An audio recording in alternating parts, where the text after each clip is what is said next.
My grandmother, when she was alive, lived on an old farm on the side of a hill in a remote village in northern Sweden, right next to a beautiful lake, surrounded by mountains. Whenever we were there, we would spend all day swimming or fishing for perch and crayfish. Grandmother was, however, always very assertive that we must never go out on the lake during the night, though she never gave us any reason. I always assumed she was worried that something would happen while no one was around to help. Of course, time passes, and last year, so did my grandmother. My grandfather died when I was very young, so my grandmother's passing left the house empty, and neither my mother nor any of her siblings were interested in moving out to the middle of nowhere. I, on the other hand, work remotely most of the time, and even though I don't really expect to work the land, the solitude sounded quite appealing.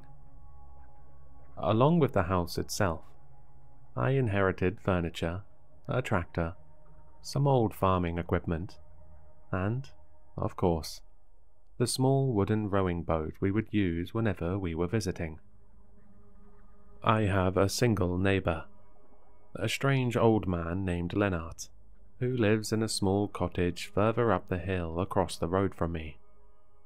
He mostly likes to keep to himself, but I have offered him to let him use the boat if he wants to do some fishing and to help out with clearing snow during the winter.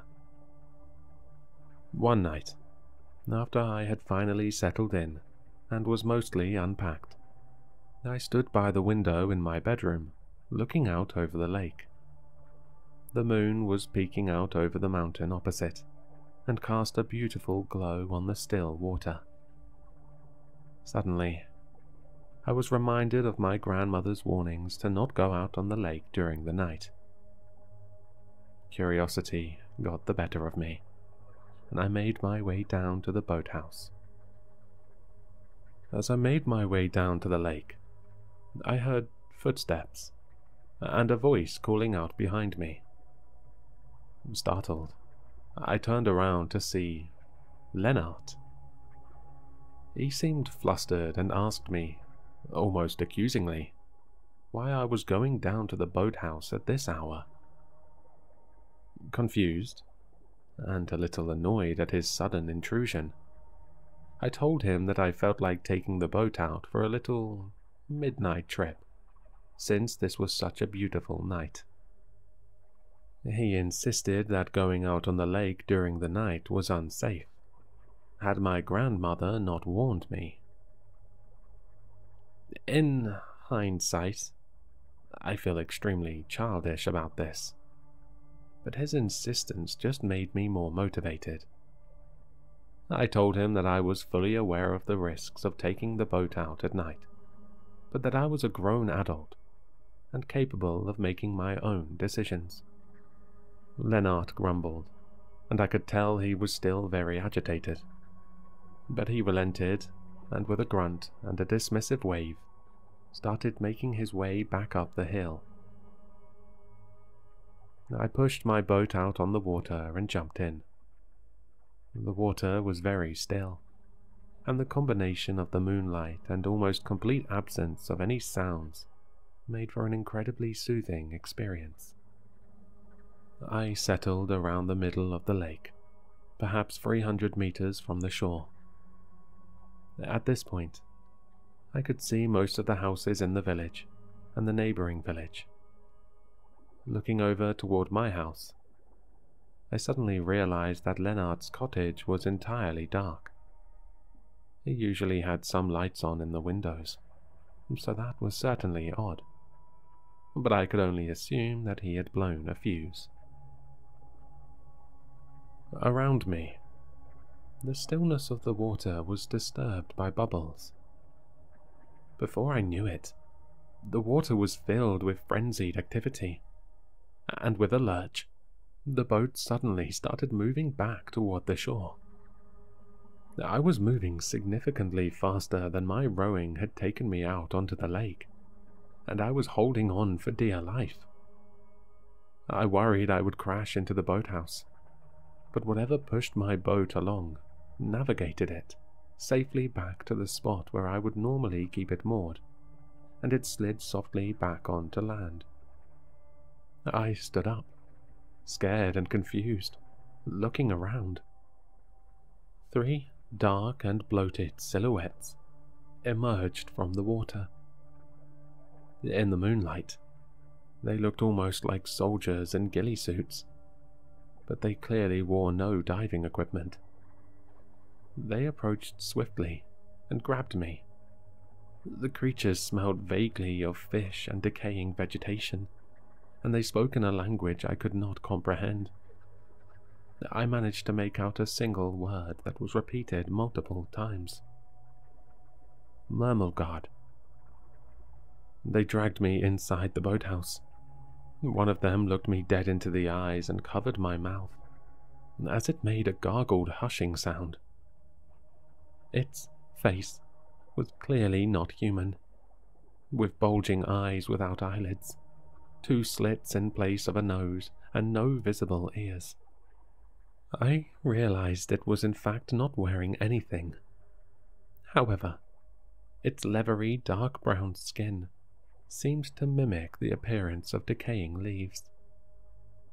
Of course, I was scared nearly out of my mind at this point, but for some reason I didn't attempt to flee. The creatures seemed almost as scared as I was, so I complied and kept quiet. They turned off the lights and settled down around me. We waited in there for what felt like an eternity, but was most likely only a couple of minutes. The silence outside was suddenly broken by a loud splash and the sound of wood splintering. I could hear that something was emerging from the lake, followed by heavy, damp footsteps. From what I could tell, it seemed to be moving up the hill as the footsteps were getting more and more distant. As I sat in that boathouse, my senses turned to max by all of the adrenaline coursing through my body. The sounds of breaking glass and splintering wood reached us. Eventually, the footsteps returned, and whatever had come after us out of the lake made its way back into the water. A couple of minutes later, the 3 creatures that brought me into the boathouse quietly exchanged a few words. The one that had hushed me earlier gestured that I was free to leave, and then they left. I could hear them going back into the water. I fell back against the wall and slid down to the floor as my adrenaline abated and the fear truly set in. I didn't move from that spot until the following morning. My house looked like a crime scene. The front door, along with its frame, had been torn out of the wall and lay several meters away on my lawn. Most of my windows and furniture were in pieces, and pools of water dotted the floor throughout the house. Lennart clearly knew more about the creatures that live in the lake. I resented that he hadn't been more forceful in stopping me from going out with the boat. However, logically I knew I wouldn't have believed him if he had started going on about monsters. And what was he supposed to do? Nevertheless, I marched over to his cottage and banged on the door until he eventually opened it. He seemed both surprised and relieved that I was standing there, and he offered me a cup of coffee and an explanation. The lake is inhabited by a creature known as Mermelgard, and creatures known as the Vatnora. Generally, they live together in peace, but they have very different opinions on us humans. Lennart and my grandmother used to spend time with the Vatnora, and they understood some of their language. Their word for human roughly translates as foolish ones. They say that humanity are not mature, and they mostly settle with observing us. Mermelgard is an ancient creature that sleeps during the day and hunts at night. He is resentful of humanity for settling around his lake, eating his fish, and disturbing the darkness of the night with artificial lights. I still live in my grandmother's old house. Lennart has promised to introduce me to the Vatnora in their own time. I feel an obligation to thank them and to protect others from Mermelgard.